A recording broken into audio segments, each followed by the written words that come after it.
Welcome to Queens County Board of Education March 6th work session. Can we stand for the pledge? Pledge allegiance to the flag of the United States of America and to the republic for which it stands, one nation, under God, indivisible, with liberty and justice for all. Matt, if you can't hear, we can turn that thing off. Is that okay? Thanks. Okay. Have approval agenda.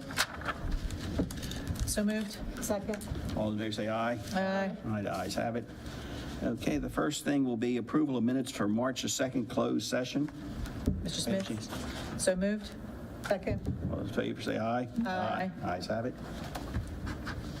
Next one will be approval of minutes March 2nd open session. And one thing I noticed on page 6, or it's number 6, citizen participation, it's Richard McNeil, not Fred McNeil. Okay, I'll fix that. Thank you. Mr. Smith, I make a motion to accept the amended minutes of March 2nd open session.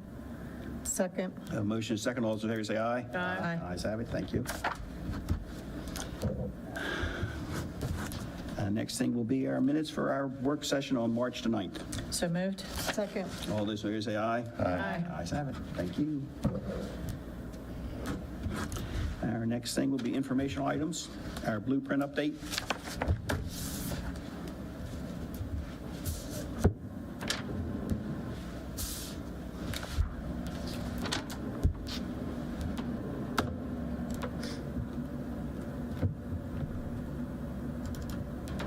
Good evening, Mr. Smith, Dr. Salins, board members, and executive team. I'm Matt Kibler, Director of Accountability and Implementation.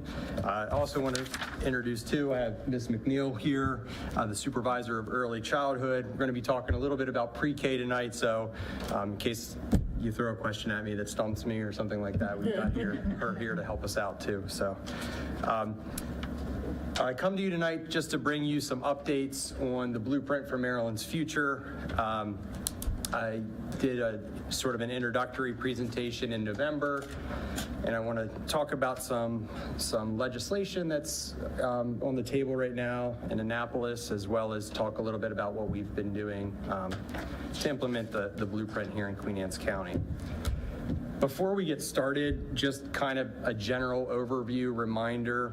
The blueprint has these 5 main policy areas: early childhood education, high quality and diverse teachers and leaders, college and career readiness pathways, which includes the CTE, more resources to ensure all students are successful, and governance and accountability. Tonight, really, I want to focus on just some general updates, the big happenings around what they're calling the comprehensive implementation plans, the timeline specifically, as well as some work we're doing around pre-K. Just to start with general updates, one thing I've done since we first met on this topic back in November is I reached out to all of my counterparts on the Eastern Shore, our ESMEC counties, and organized monthly meetings with that group.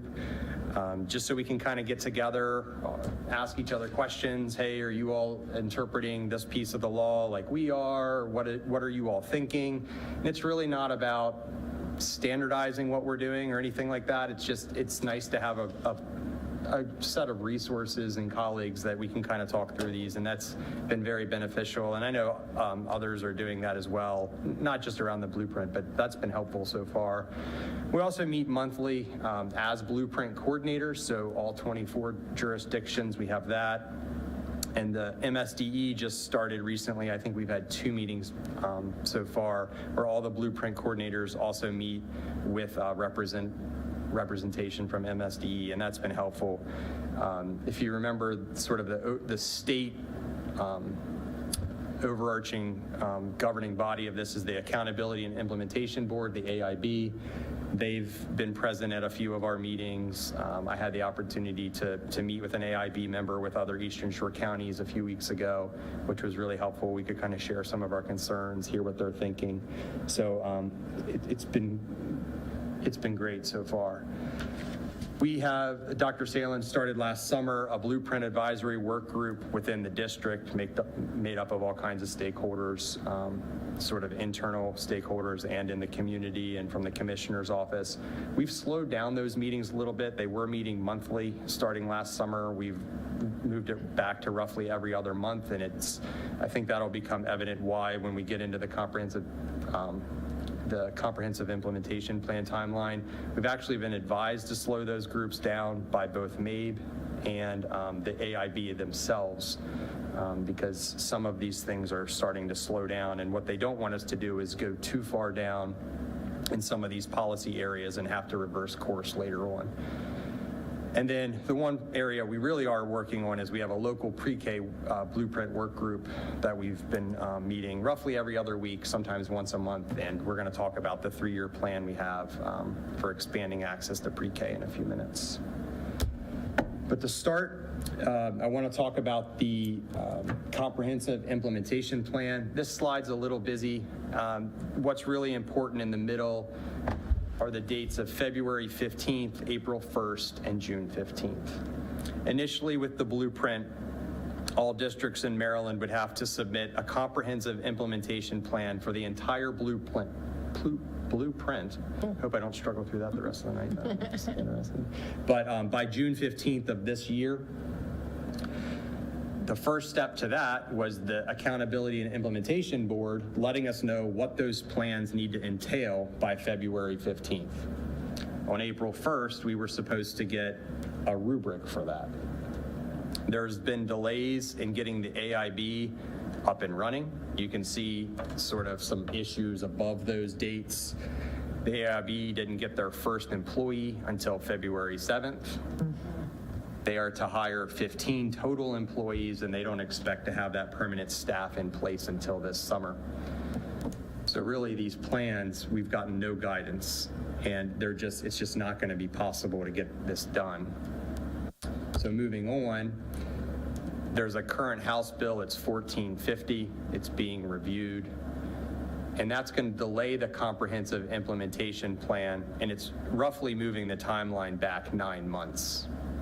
The key dates to that are September 1st, we would get the rubric from MSDE of what needs to be in the timeline plan. December 1st, the AIB would tell us what they're looking for, how they want it sort of formatted. And then we wouldn't actually turn it in until March 15th of 2023. So that gets delayed from June 15th this year to March 15th next year. And the next bullet is kind of interesting with that. Delaying the implementation plan at this point does not delay any of the pieces within the blueprints. For those of us who don't know what AIB means, That's the Accountability and Implementation Board. They're the governing, so they're named in the law to sort of oversee the implementation of this in the state. They were created as a accountability board to, instead of MSDE. So it was really the governor's way of having a second hand. checks and balances. Yes, yes. There's 7 members appointed by the governor. They serve staggered terms. And they have their own employees. They And will. they have their own budget that's paid out of MSDE No, directly from the state. directly from the state. I didn't read that. No, that's fine. I didn't And read one the 3,000 pages of it. I didn't realize what was going on. And I read that for you. Thank you. I'm so glad. Yeah, so one of the things that's delaying the AIB is just their funding. Funding for this is tied to sports betting, and that's been slow to get up and running. Really? Imagine. Now, you're saying 7 members. Isn't that the issue we have, that they're not necessarily spread across the state either? Correct. Is there anybody on the shore? There is not. Anybody on the western shore? I'm sorry, western Maryland? No, there's not. So everybody's in the central part of the state? They actually come, I believe, Four from... different. Yeah, it's 4 different Only 4 jurisdictions. different districts. And I think, is this the General Assembly addressing that issue, or? One thing that they're trying to get up and running are basically, excuse me if I say the name wrong, but sort of like an advisory panel, which they would make sure they would be advisors to every policy area, and they would have cross-representation. They would make sure from every district. So the 7 members could all, there's no districts or regions or anything done by that. It's just, you could all be from wherever they decide. It could all be from one district. So there'd be an advisory board to the AIB advisory board. Yes, that's another interesting piece. Welcome to Maryland. I think that the board may have seen, or I think President Smith was definitely copied on it, that the commissioners actually wrote a letter asking that be changed and modified so that there was some representation, 1 seat from the shore. So I don't know that anything's been acted on as it relates to that, but I know that they actually made a statement that supported that. They were tossing around the idea of, so the staggered terms, do they amend that and attach with the staggered terms the different regions across the state to be represented? That would be, I don't know, maybe one way to do it. Would be fair. I mean, with 7 members, I would think both the Eastern Shore and the Western, and when I say Western, I'm talking Western Maryland, should have some kind of representation, because they're different animals and different size school. I mean, our school systems on the shore are very small compared to the ones in the. And I would, if it's okay, I can go back to something I said before. The AIB members themselves recognize this. Like, they understand that they were appointed and they are from right there in central Maryland, and that's why one member reached out to us on the shore and agreed and came to a 2-hour meeting with us and extended the invitation to come back and gave us his contact information to share concerns. So I do appreciate that and would like to just make that public. That's nice.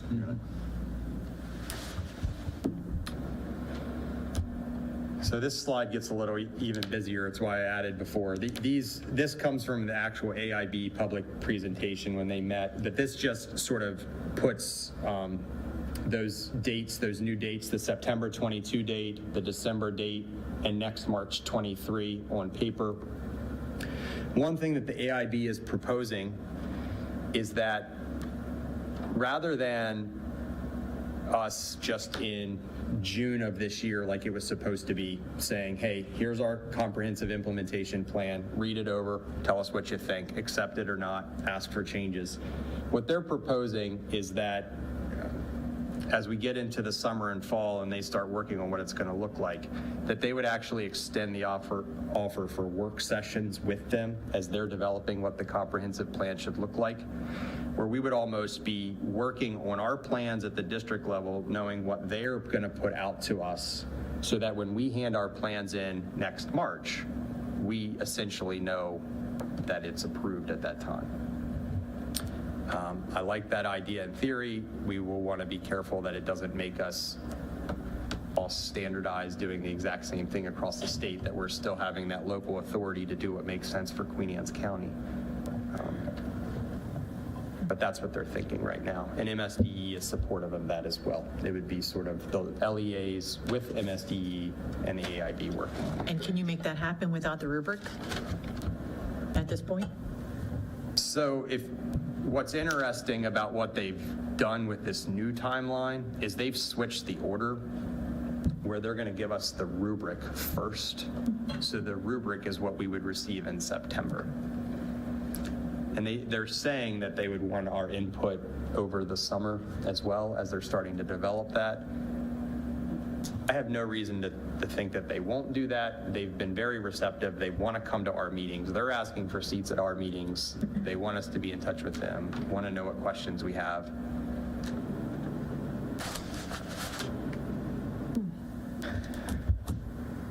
Any other questions on the timeline? The only other piece I would say is what they're saying now, where I mentioned that they're not moving the other pieces of the blueprint back right now, just the comprehensive plan.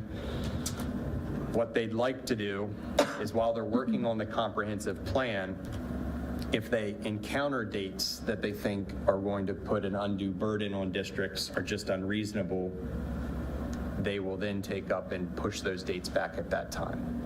One thing that a lot of us on the executive team and Dr. Salins have heard is like the CCR timeline. We're expecting that timeline to be pushed back a year, maybe two. Hopefully two. Any questions there? And I would say too, that House Bill 1450, when it was brought up for its first sort of debate, I'm sorry, I might not know the correct terminology, there were no comments to it, there were really no objections. I think everybody recognizes that getting that AIB, sort of the delay in that setup, that's necessary, so I'm not anticipating any issues with getting that delayed. I kind of want to go back to the CCR, the College and Career Readiness. I want to explain that in the blueprint, and as we follow through with that, students who would not earn that designation would then have to do coursework. And the reason that we're asking them to push that back is because we don't have that coursework developed right now. So, and we've already scheduled, so we can't schedule kids for next year, students for next year, into courses that haven't been developed at the state level. So that's the ask. I don't want anybody to think that we don't want all of our students to be college and career ready, and that right now students who aren't maybe meeting that mark, that we're not providing other supports through other means, especially as it relates to tutoring and things like that. So we are doing all those things. It's just that coursework. So that's why we're asking. I just wanted to clarify that because I think that's important, that nobody thinks that, as leaders in districts, that we don't think that students should be college and career ready, or that we don't support that. It's just that that timeline isn't possible to meet considering how we schedule students. It's kind of hard with their own timeline not being quick. Right, exactly. Yeah, basically, we're asking, all the districts are asking, let us keep doing what we have been doing. Right, to And support just- students right. and their achievement. Okay, so we move on to the next thing that I'm excited about this, and I hope you all are too, talking about pre-K expansion and how that relates to the blueprint. And you'll hear me continue to call this pre-K expansion, and I think it's really important that we all call it pre-K expansion, even though you might see in the blueprint or people talking about the blueprint the universal pre-K.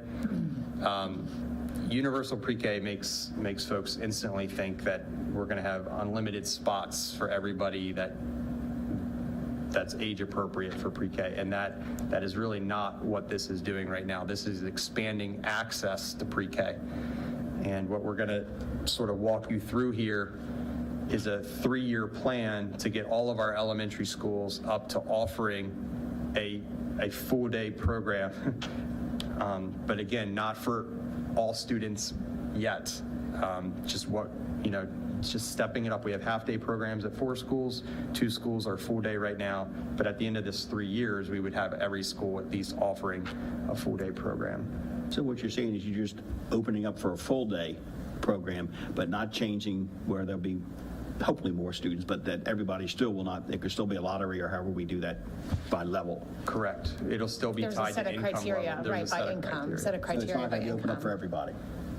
No, unless there was additional seats and that those Right. who were eligible didn't take it, and then we still had additional seats. But Matt's going to talk about the 300% rule and the 180% rule and what that means, because it is actually very complicating. And when I think of universal pre-K, I think of pre-K for every student, whoever would like to participate. And really that's not, if you read more in depth into the blueprint, there's always a set of criteria by which people are eligible for that opportunity. But wasn't it, it was on poverty level and need. Is it going to change that way? It increases the income level from the 185% to 300%. So it will give more access, be less restrictive in that And sense. can you give an example so somebody can understand that? Because that is very complicated for people to understand. Sure, so let me use a number I can do quick in my head. Okay. So I think when the numbers I've been roughly using, so like the 300% poverty level, I believe in, I think it was fiscal year 21, the poverty level in Queen Anne's County was around $25,000 for a family of 4. So this 300% would mean if a family of 4 earns less than $75,000, they would qualify for their student to have a spot in that pre-K class, if we had an opening. We're not required to take them. There is a 185% requirement in COMAR right now, that if you're at 185% of the poverty level, we have to provide at least a half-day program. And that's what we're currently doing, and we will be able to continue meeting that with this plan. So the half-day at 185, let's say, is $45,000 for a family of 4. Yes. Whatever the number, and it could go up to 75,000. But Exactly. it's going to cut down on our plans. But we're also looking to have more seats Exactly. in the schools. Exactly. So, But we'll still but be it's able to still not going to be 100% across the board. And the wealth of Queen Anne's County does leave a lot of those people out. Exactly. Eventually, in the blueprint, there's another scale for 300 to 600%, where there's like a sliding scale of how much funding we would get per student. But we'll talk about that at another time. That doesn't start for a few years. Right now, what's on the table is this 300% mark. So we're not going to be allowed to add the pre-K numbers to our overall student numbers in order to get MOE. Well, that's the next part, how the funding is working for this, and partly why we have to go slow. So the timing is based on previous year's enrollment. So our pre-K funding for next year is based on the number of full-day spots we have as of September 30th, 2021. Okay. So But we won't get that money until next fiscal year. 2023. And so that's partly why we can't do all of this at once. We have to go slow. And when somebody Am I registers good? for pre-K, they bring in financial information or something, how to qualify for that. It's not related to our free and reduced lunches. It's a pre-qualification that you Yes. come in 3 or 6 months earlier, show your financial issues that has to be done. And I think we're just starting pre-K for Yeah. next year registration. Yeah, pre-K registration will be starting in April. I told her I'd bring her a chair up. It is a little different than the farms application that is at the beginning of the year. They do have to submit either their W-2s or the current month's pay stubs. And then based off of that, we total it up and then we compare it to the federal poverty level charts to see what percentage they fall in. So it's something we've always done because we had to determine our 185s and below. But we are increasing and asking that everyone complete this because we need to start tracking to see how many families we need that we're growing to. And of course, we have that 300% now that we need to look at. So when they come to registration, they can fill out the form and then submit the required documentation. But that is from the state as well, that's required because then in order to get the funding, we have to prove when they come to do an audit that we had evidence of their income. But the W-2, so do we ask, is there anything else tied into it? So Yes. Social Security, disability, Absolutely, child yes. support. So the form does ask for all sources of income that they have to include. We also include their case number if they receive any other additional income through the federal programs and their letter of approval, and they have to show the children that are listed on that. So they do have to show every income, and it's the income of everyone living in the house. So even if, there's additional family members living in that home, they have to provide income for those families as It can well. go up if there's more in the household than 4. Correct. Yes, okay. Correct. Yeah. So when we get the paperwork, we count how many people are living in the house, and we just keep going over on the scale until we reach what the total income is, and that's where we find out where they fall in the percentage scale with it. So we did use the 300% these last 2 years with our pre-K 3s that we had. This will be the first year that the 300% will expand to our pre-K 4s. But as Matt said, we're only required by the state to continue the 185% that all of our 185% receive at least a half-day pre-K program. So that's great. So we've been able to meet that need at 185, across the board, and we've been able to add some 300s with 4s. Absolutely. So in the past, we have, our second tier was always our academic needs. So after we had all our 185s in, if we had spots still available, there's an assessment that the students take when they come for registration, and then we kind of rank them in that category. But now we have that extra piece of the income to look at as well. So, but on top of income, all of our students that have IEPs or their home language is English by filling out the Spanish or another language, sorry, not just Spanish, filling out the home language survey, they become automatics as well. So not based on income. So there's 2 other student groups that get in prior to income. And is that a mandatory that we have to do that, or is that? Yes, that's from the state. Yes, okay. Yep. In order to receive the funding, we have to allow students with IEPs and students that complete the home language survey, saying their home language is other than English, then they get in. They become our tier 1s as well as our 185s. So, but as a county, we've done really good getting in all of those students across the board. I was going to say, and even when we had extra seats, I know we've been able to fill most of those. Did we have one school where we didn't have everybody? This school year. We had one school, right? Yeah, one school this school year had to turn away some students. But in the past, we've had several schools, especially large population like Centerville and Kent Island.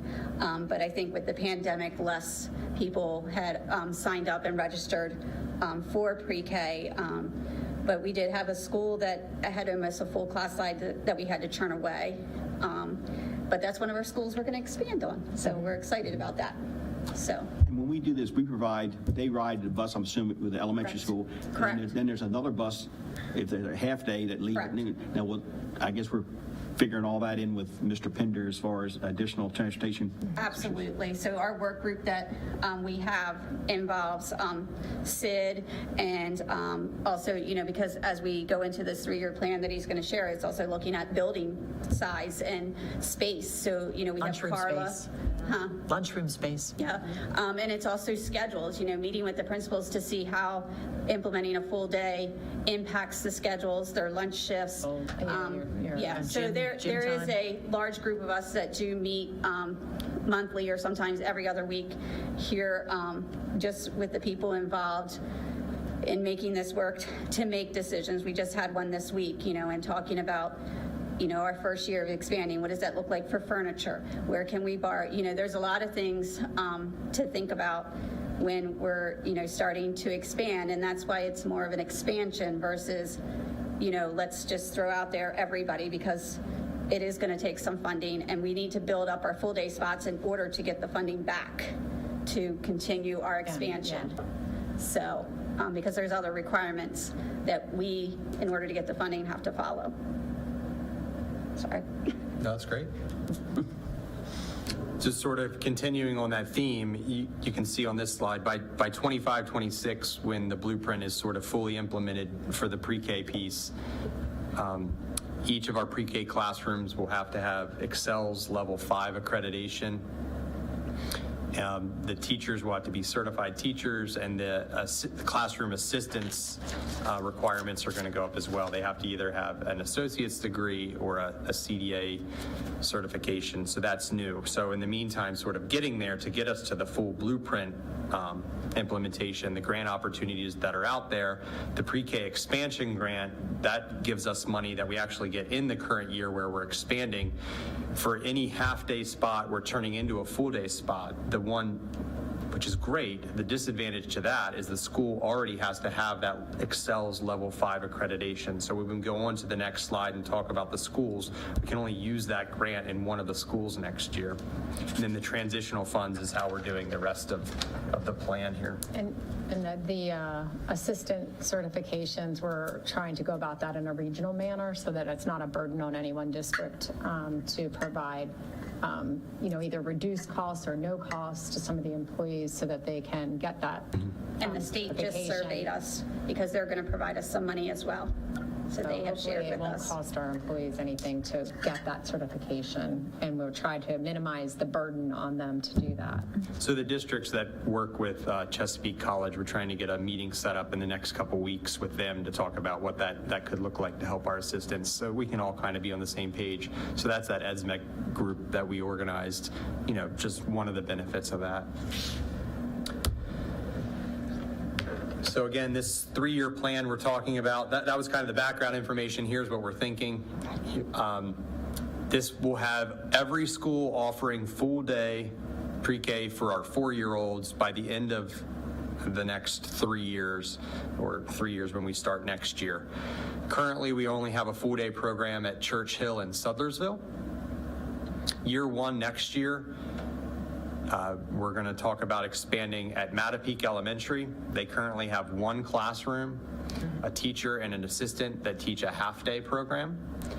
So that school will still have 1 classroom, but that classroom will go from half-day to full day. So again, we're not really talking about serving any more students at Matapeak next year, but they'll be at the full-day requirement. Graysonville Elementary School, right now they have 1 teacher and 1 assistant that teach 2 half-day classes, so a class in the morning, a class in the afternoon. We're going to add a teacher and an assistant there so that each of those classes become full day. So again, no additional students at Graysonville next year, but this school will be up to a full day program. And then at Church Hill, because they are a school and there's a need up there, they have the level Excel's accreditation. We can use pre-K expansion there and add a pre-K 4 room. In year 2, we would expand at Ken Island Elementary. They again have the 1 teacher and assistant with the 2 half-day classes similar to Graysonville. And then in year 3, would be adding at Centerville Elementary. In year 3, we have Centerville because they have the largest issue with space. I mean, they're at capacity now. They're the biggest elementary school we have. Correct.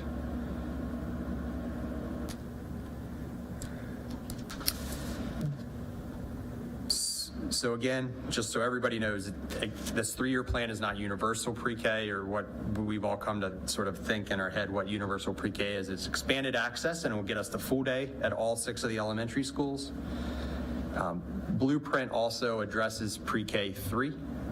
This current plan doesn't have us addressing pre-K 3-year-olds. We feel it's more important to get the pre-K 4 full day programs at all the schools up and running first, and then hopefully expanding the number of students eventually that we're working with in all of the schools as well.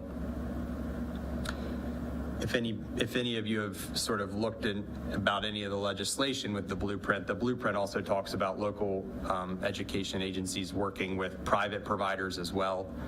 We don't have in Queen Anne's County any private providers that have the level 5 Excel's accreditation. So really we have no providers to sort of share this pre-K expansion with at this time.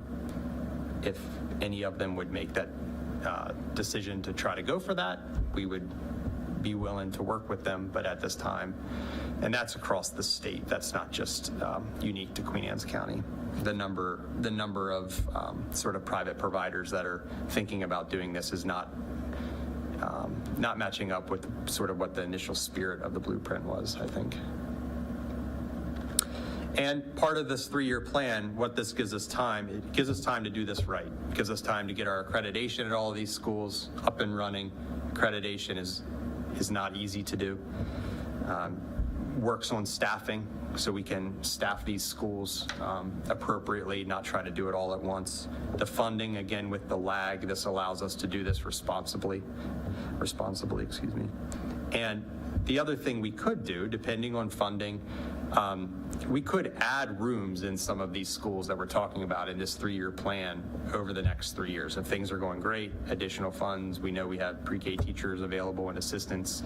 If we wanted to add a room, nothing says we can't do that as well. But right now, this is the current thing. And you got to try to be equitable across the whole system, and even though some schools will be more adaptable to space, some are going to really have big issues. So the big thing is, we're going to full-day kindergarten. Pre-K. Pre-K. I'm sorry, pre-K, yeah. Full-day pre-K, Fours. 3-year-olds. 4-year-olds. Yeah. But it's not universal. It's still got the level, so it's not like everybody's going to be coming in. It's going to expand some, but it's not for everybody. Right. So, I think that's the big thing. I think there's going to be a misconception right there. Because, when you see this expansion, you just think, okay, next year, and it's a 3-year in here with, you're talking about, 3 schools this year, 1 school and another school. So it's, I think it's a good way to go. I don't think we can just take it all on in 1 year, but it's interesting. I have a question about Churchill, though, because you're saying Churchill currently has full-day pre-K, but you're wanting to add another room for pre-K 4? Because the changes in the 300% rule will make more students Okay, eligible. okay. And would provide, and we have the space to be able to do it, so. And would that do it in Sothersville too? The other piece of that with Churchill specifically is because of the pre-K expansion grant, and they already have the level 5 accreditation, we'll get funding for that room next year in that fiscal year. That room won't be delayed a year. So it makes it a little bit cleaner. And with the 185 and 300, which is 45,000 income to 75, somewhere in that area, Northern County is going to be more affected than it's going to be on Kent Island. It's going to be, so I can see where Churchill will probably, and Sumtersville will be more than. Well, the initial pre-K expansion grant did not start as a 300, and that's why our northern counties was already under the expansion grant, because it truly was for the 185 and below to provide full-day programs. It was to allow us to move from half-day slots to full-day slots. So now, with the poverty level changing of the grant, to the 300, it allows us to expand in other areas of our county. But when this grant started under Susan Walbert, it was that 185. And that's why it initially started at Sellersville Elementary. Plus, they also had a Judy Center already tied to them, which helps with accreditation. And then Churchill was brought into it along with a Judy Center, which helped with accreditation. So they've had those supports in place that allowed them. But in order to use the pre-K expansion grant, you have to be already accredited. We know we turned away almost a full class of students from Churchill, so why not take that, where we have accreditation and build that second class for them to allow them to have 2 classrooms there. So, and Sellersville's been doing great with just the 3 classrooms. They've been able to service the students that need to be served at Sellersville, and they had the space for it. So. It's really just not a teacher when you're talking about adding the rooms. It's the furniture, it's the space, it's the transportation. So, And did you want to just, while you touched on the Judy Center piece of it and accreditation, did you want me to talk about that? Yeah, might as well. I mean, give a little Graysonville update for us. So a lot of the Judy Centers are tied to Title I schools, and that's going to be changing too, that they want to build more Judy Centers at the schools. So in order to do that, they have to take away that requirement, but we are going to apply to, and it's a competitive grant, so it's not guaranteed, but we are applying to have a Judy Center at Graysonville. So that will help them to start also in the accreditation process, because at year 2026, all of our schools, in order to continue to get the funding, we have to have everyone accredited. So it's a big process, and it was something the state used to do, then they took it away, and it was only those who were funded under pre-K expansion, and now it's bringing it back that, everyone will have to go through accreditation. And the Judy Centers play a big part of that accreditation, because part of it is the home and community connection. And our Judy Centers support us in many ways in that connection. So if we can build another Judy Center, have another Judy Center available for our families. You know, we're Do we have hoping- space at Graysonville for that Judy Center? Yeah, they, Graysonville does have some spaces to increase to have an additional pre-K room as well as the Judy Center tied with it. And we've been part through of the that, process, so I feel Yeah. confident that we know, we've been through it, so now we know what we need to do. Yes. And it won't be quite, it's still difficult, the process is very taxing, but I feel confident that the staff is, up for the challenge and can absolutely get through the accreditation. yeah, so we since plan we've to been through the accredit them process. this coming year, Graysonville, to work with the pre-K team and Judy Center to get them accredited. That'll give us 3 buildings accredited out of the 6. And with their knowledge and everything going through accreditation, we can support the other 3 schools because they will not have Judy Centers tied to them, but we'll know what we need in order right. to help them get their accreditation by 2026. So the focus of our pre-K work group now as we meet into the summer is going to be really talking about space as we talk about expanding spots eventually, the number of students we're serving. What we really need to hear is money instead of unfunded mandates, as we have for the last 20 years. That was one of the concerns you probably brought to IAB, right, was the lack of funding. Oh, yes. for these Always. Initiatives, yes. We've had unfunded mandates, for, since they got invented. That's right. It's crazy. Thank you. Okay, any other questions by the board? Thank you. Thank you, guys. Very Thanks. helpful, thank you.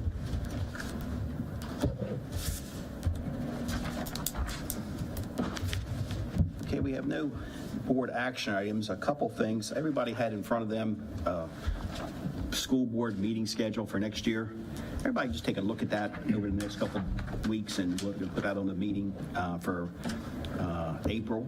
A couple of things I see. July the 6th, it's July the 4th. We got that issue. We got December the 21st, the work session. If all the board members could just come up with some ideas of how we want to do this, and then we'll look at it next meeting. And The only thing I would recommend on the July 6th is there's a lot of things that have to be procured at that meeting. There's a lot of procurements. It has been roughly in the past to get ready for the school year. yeah. If we could do them in the work session in June, that would be great if they're, if And they we, know. move the meeting to The 13th. to the 13th and stop the 20th or something, you know what I mean? Everybody can come up with your ideas of what you think. I just think being July the 4th is a close one. Then I look down here on December the 21st 21, yeah. as a work session. Is that, and we can, we can change this, but it's just an overall thing, what we need. We got some budget work sessions in January, February, like we usually do. Just everybody take a look at it, take some time to it, and see how everybody feels on it. The other thing is, I stop by and get my things on Friday or Monday printed. If any board members, Carrie prints out stuff for me, could print them out, agendas, because I think all the agendas are supposed to be set by Friday for everybody to understand what's going on. I know some members look at it over the weekend. So, get in touch with them, and we'll just say, I think, is there some kind of courier thing we can get, if somebody needs something, they can get it to them? Don't we have, so if anybody needs that or whatever, just send, or send it to me and do whatever we want to do. Our next meeting will be our regular scheduled meetings on March the 6th, our regular school board meeting, and we have another work. April. I'm sorry. That's okay. That's all right, just Sorry. time's going by. March, and it's really April next. April will be crazy? April the 6th, and then we have our work session on April the 20th. Any other board members have anything for this evening? Nope. Okay, we are going to go back into closed session. I make a motion to adjourn open session and to reconvene closed session. Second. Motion second, all those in favor say aye. Aye. Ayes have it. Thank you.